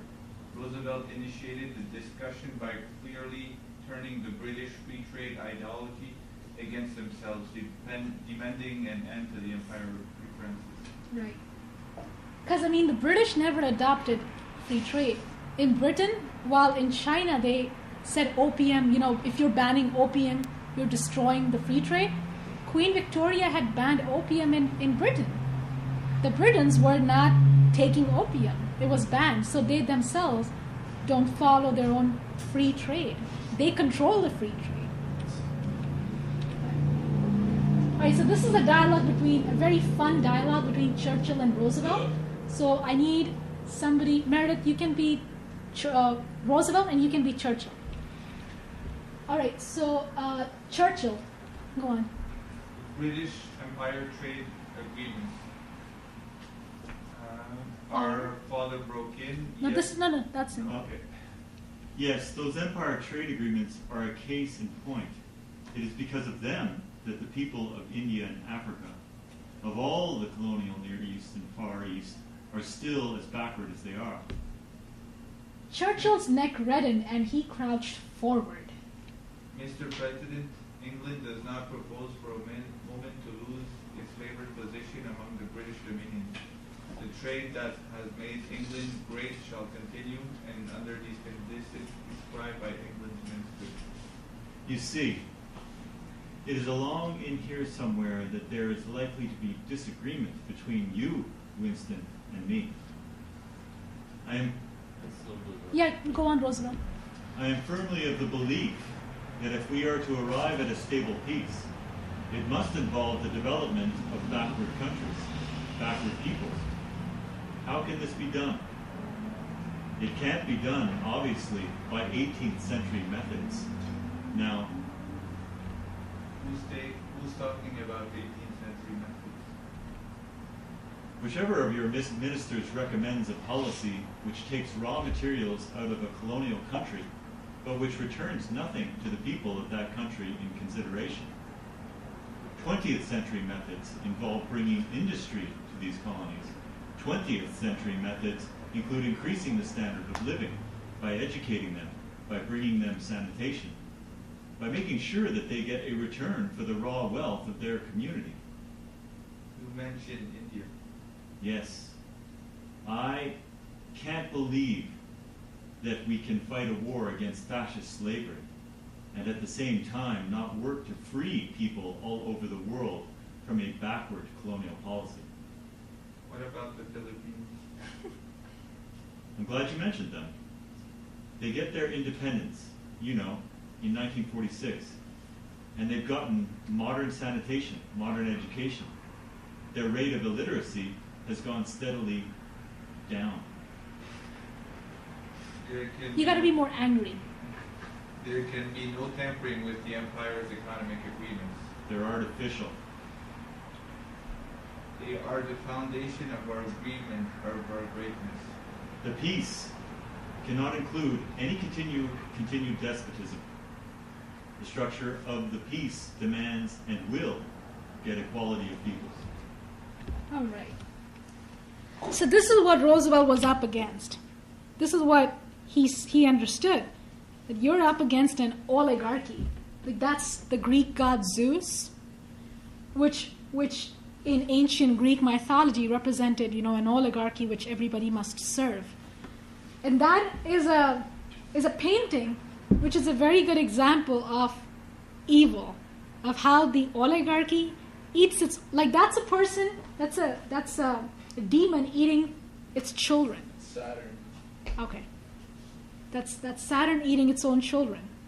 But they want on the right. You have the same, like this is the concept. That's why empires collapse. It's because they eat their own future. By keeping your people stupid and miserable, you're collapsing them. You're making sure there's going to be a war. That is why you have war today. It is because of a collapsed financial system, and they somehow think they can control it. They cannot control it. Because the universe is lawful. It works on a lawful basis.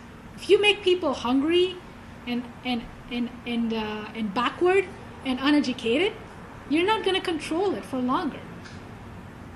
You mean this the god Saturn? Yeah, eating its children. It's a painting. By who? By Goya? By Goya? Yeah, I think so too. All right. So, Is that correct? Yeah. so what is the nature of the universe we live in? Is it determined by force? Is it that the might is right? If the stronger always wins. So it's because we have to understand if that's not true, because that's what we're up against. We're up against an empire, even though it's dying. It's very formidable. It's big. It's bestial. It'll kill its own people, so it's not afraid to kill you. But if that's not the nature of the universe, if that's not the basis of victory, then what's the basis of victory? What is determined? What is it in the universe that has to be understood? And that's where we come in. That's where LaRouche comes in with his concept of the human mind. That the only force in the universe to be reckoned with is the human mind, is your own mind. That's the biggest force in the universe.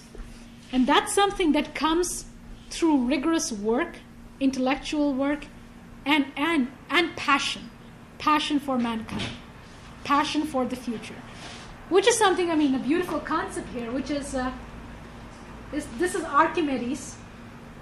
Oh no, this is Eratosthenes. This is a Greek, you have a painting of a Greek philosopher, Eratosthenes, the guy who calculated the circumference of the earth without ever going out. How do you calculate the circumference of the area if don't step out of it? But he did it by physical experiment, by calculating the shadow of the sun at two different locations on the same longitude. People should look into that. But this guy understood that I could do it because I can see it in my mind. Like that's how Kepler formulated or calculated the orbits of the planets. He never went to Mars, but he could see it in his own mind. And that's the power. And that's why we have to understand we are now on Mars, because we can see it with our mind. We don't have to physically be there. We've got senses there, and all it requires is a mind to understand what's going on, which is what gives us the flank to crush the enemy's balls. And so this is something profound. So this is something that I want to end with, is that it's not brute force in the universe. For example, oftentimes we get people talking about, well, I'm just one person, or I'm just one congressman. I'm just a vice president. What do I do? And you get that. We get that a lot. I'm I'm just the Joint Chief of Staff. What do I can do? Well, your importance is not determined by your hierarchical position. It's not determined by how big you are, how powerful you are.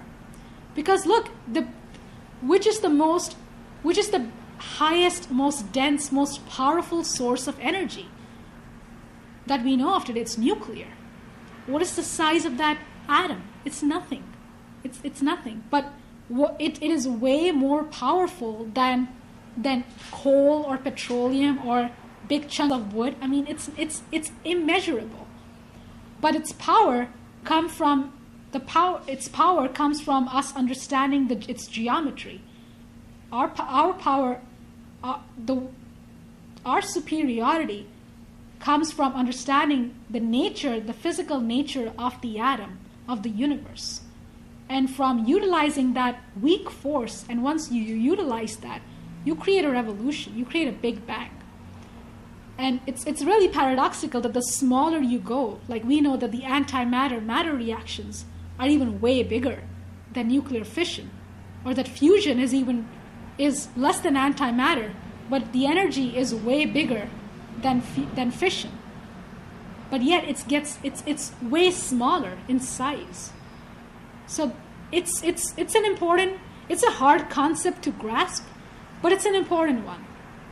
This is what our flank is. That's why our movement in Canada, US, Germany, France, Australia, that's why we are an important force to reckon with, is because though we are small in number, but we know what's going on, and we've proved in history time and again that if you act on these principles, you win, or you have a very good chance at winning. And if you don't win, if the enemy wins, well, everybody loses. Mankind loses. So that's our fight, is to win for mankind. We are not in an ego battle with Wall Street. That's not why we are here. We are here because we want to win for mankind. That's why we are here full time. And that's our role. So with that, I'll take questions, but we produce a lot of stuff. We produce a lot of all of this that I'm talking about, past 40 years, articles, essays, dialogues, conferences with diplomats, amazing conferences and dialogues. People should subscribe to EIR to check it out, and it's affordable and it helps us fight. So everybody should do that and get their contacts to do that also. But I'll take questions now.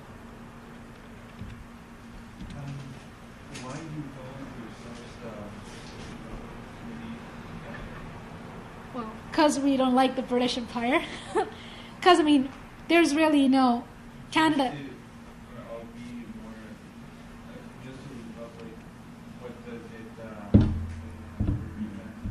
Well, it represents a concept different from a monarchy, because we are under a Commonwealth constitutional monarchy, which does not allow our nation to formulate laws and a future policy.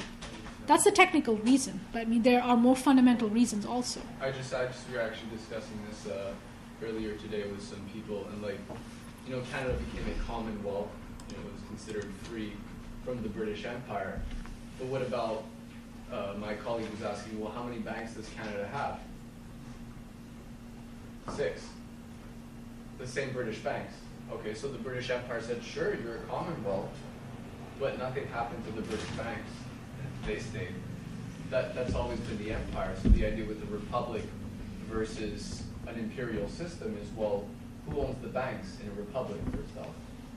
It's the nation. Is it the international private merchant banking system and all the financiers? Yeah. Or does the republic run its own banking system?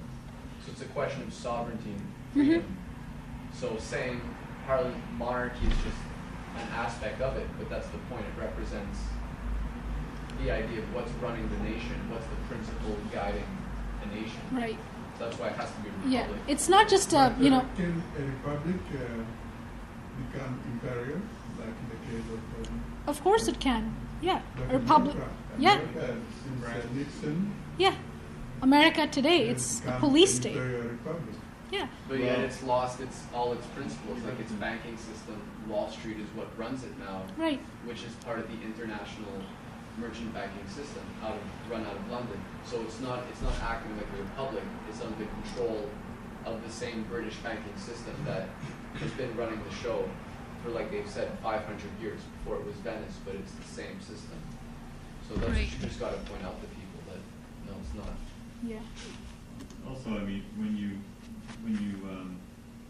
you're thinking about the essence of a person, let's say a person has cancer, you don't say that the essence of the person is the disease.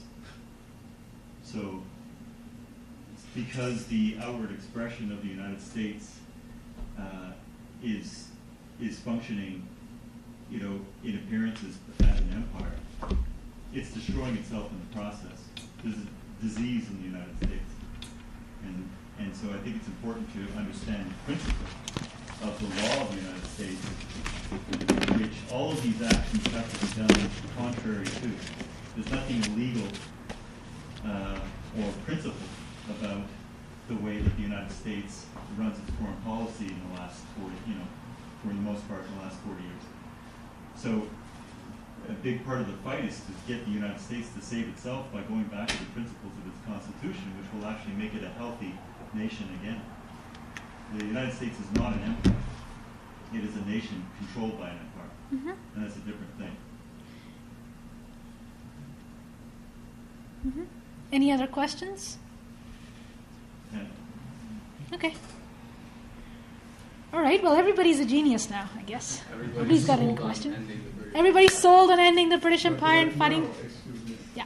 When you said about the double standard, Yeah. and when we see that although the American patriots, they fought against Britain, but now Britain has returned and is transforming America or destroying America. Mm-hmm.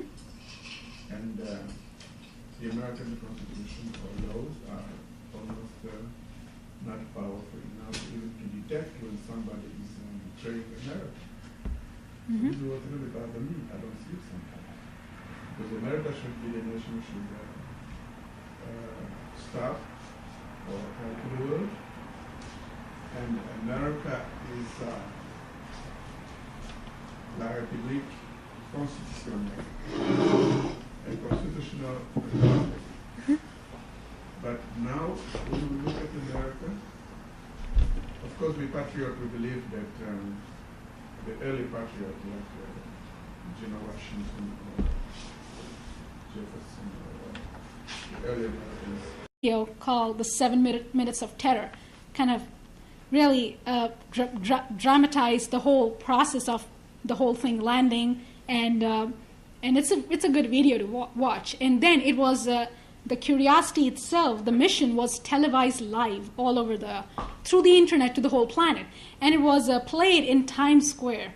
And what was most amazing to me and many of people I know in our movement was that to watch these punk kids, with dyed hair and tattoos, like sitting there and watching the Curiosity, watching NASA center, the NASA center, the JPL center, and watching the thing land and break out screaming, break out cheering, and break out singing the Star Spangled Banner. Really giving them an optimism. I mean, these are kids who have really, at their best times, they really are not very moral, or they're not thinking about the future. But an event like this changed their perspective. That yes, there's something better, that yes, America stands for something better. And despite, even they didn't realize why they're excited so much. This really represents that our population worldwide, not just in Times Square, you have the same responses in Germany, you have the same responses all over the world. Like the next day, the Indian Prime Minister releases a report and says we are allocating $82 million to send a satellite to Mars. A very poor country doing it because it realizes now, because the United States launched that, now other countries can work with the United States, can work with Russia and China to send satellites to break scientific barriers, to go for real scientific development in order to make sure that 50 years from now, there's a real future for the whole population. So this thing really inspired the world. And what LaRouche said the founder of our organization, who's an economist, what he said is that curiosity landing itself is not so important. It is one event in a major arc of human evolution. And curiosity just gives people an optimism of what we can do next, of the fact that we don't have to, like the laws of the universe are not bound to monetary physics. It's not bound to the monetary system. It's bound to a higher idea. And we must work on that higher idea and force our monetary policies to work on that. So what LaRouche said is that the curiosity event and the whole Mars colonization aspect is very much like when mankind conquered the New World. When after the Dark Age in Europe, which wiped out 1/3 of the population, you had a small minority of leadership say enough is enough. We can't deal with this oligarchical system. We can't deal with this slavery and feudalism. We have to get out. We have to take the best of our culture, which is the Renaissance, Christianity, and art and music. We have to take this and take it to the New World, take it to uncharted territories, and develop a culture there. Develop a culture there with people there. And they had no idea if it's going to work or not. But they did it, and we had... All right, so this is what happened about 400 years ago, where you had a concept, an idea of mankind which drove this colonization, which drove the successful parts of the colonization. I mean, if you look at the most successful colony in North America was the Massachusetts Bay Colony. I'm not talking about the ones that were sent by other oligarchies from Europe, which were to just sabotage and kill the native population. I'm talking about the kind of idea that the Massachusetts Bay Colony represented, the John Winthrops, the Mathers in North America, and their allies represented when they pioneered the mission to come to North America, to come to the New World. And that's something which allowed them to be successful, which is something which we have to realize is that that's the same idea which is going to allow us to be successful. And this concept of doing something for the future of mankind, of us being part of the solar system, this is something that is the flank needed to stop World War III. This is something which is the real alternative, which is the only alternative. Okay, if we are not going to go towards wars and bailouts, what do? How do we grow our economy? Well, nations cooperate towards developing Mars. Why? Because we need to defend the Earth. We need to defend the planet, defend our people from hunger, from poverty, from these asteroids and earthquakes. So we need to get as far as possible, because we know that Earth is not alone. What's going on?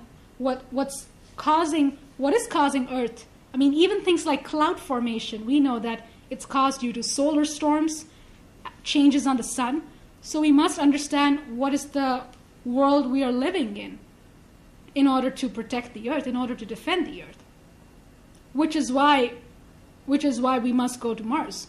Which is why our forefathers came to North America, not necessarily to escape a tyranny, but to say we need to protect our future.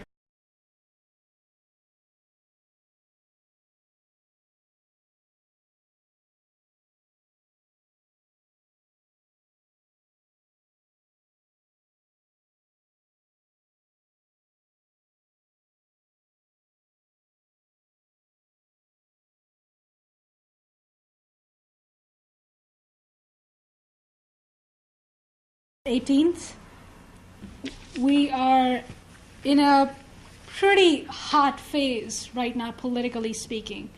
We are in somewhat like in, say, the Guns of August phase, something that the Kennedy administration faced during the Cuba Missile Crisis. Because right now there's a very imminent, not so funny threat of thermonuclear war in the Middle East. Especially, I mean, it can happen anywhere. As we know, I mean, there are there are British Royal Navy nuclear submarines around Argentina. They were about less than 3 months ago.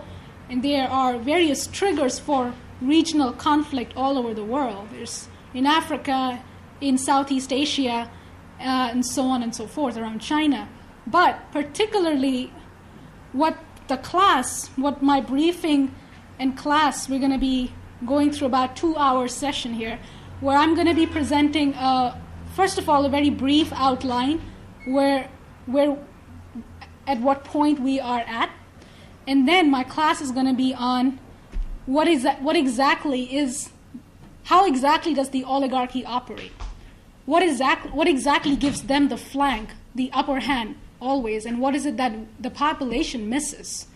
What is it that the population does not understand, and what we must understand to defeat these evil motherfuckers? So that's my class.